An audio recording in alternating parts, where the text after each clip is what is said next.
ഇന്ന് തേങ്ങ അരക്കാതെ നല്ല ടേസ്റ്റുള്ളൊരു വെണ്ടക്ക കറി ഉണ്ടാക്കിയെടുക്കാം. അതിന് വെളിച്ചെണ്ണയിൽ ആദ്യം വെണ്ടക്ക ഒന്ന് വഴറ്റിയെടുക്കുക. വെണ്ടക്ക വഴറ്റി വന്നിട്ടുണ്ട്.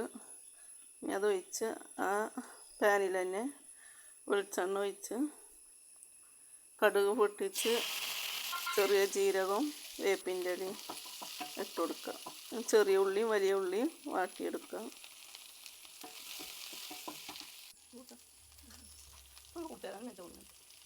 അത് വാടി വന്നിട്ടുണ്ട്. അതിലേക്ക് മഞ്ഞൾപ്പൊടി, മുളകും പൊടി പാകത്തിന് ഇട്ട് കൊടുക്കുക. മല്ലിപ്പൊടി, കാശ്മീരി ചില്ലി, ഗരം മസാല, കുരുമുളക് പൊടി എന്നിവ ഇട്ട് നല്ല വഴറ്റിയെടുക്കുക.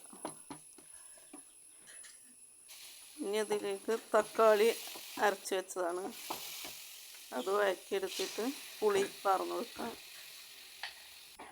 3-4 കുരു പുളി മീൻ, 2 പച്ചമുളക് കീറിയിട്ടിട്ടുണ്ട്. ഇനി വെണ്ടക്ക അതിലേക്കിട്ട് ഉപ്പും പാകത്തിനിട്ട് എത്ര വെള്ളം വേണ്ടി വെച്ചാൽ അത്ര ഒഴിച്ച് വേവിച്ചെടുക്കുക. നല്ല ടേസ്റ്റുള്ളൊരു കറിയാണ്. എല്ലാവരും ഉണ്ടാക്കി നോക്കണം. വീഡിയോ കാണുന്ന എല്ലാവരും സബ്സ്ക്രൈബ് ചെയ്യാനും കമൻറ്റ് ചെയ്യാനൊന്നും മറക്കല്ലേ.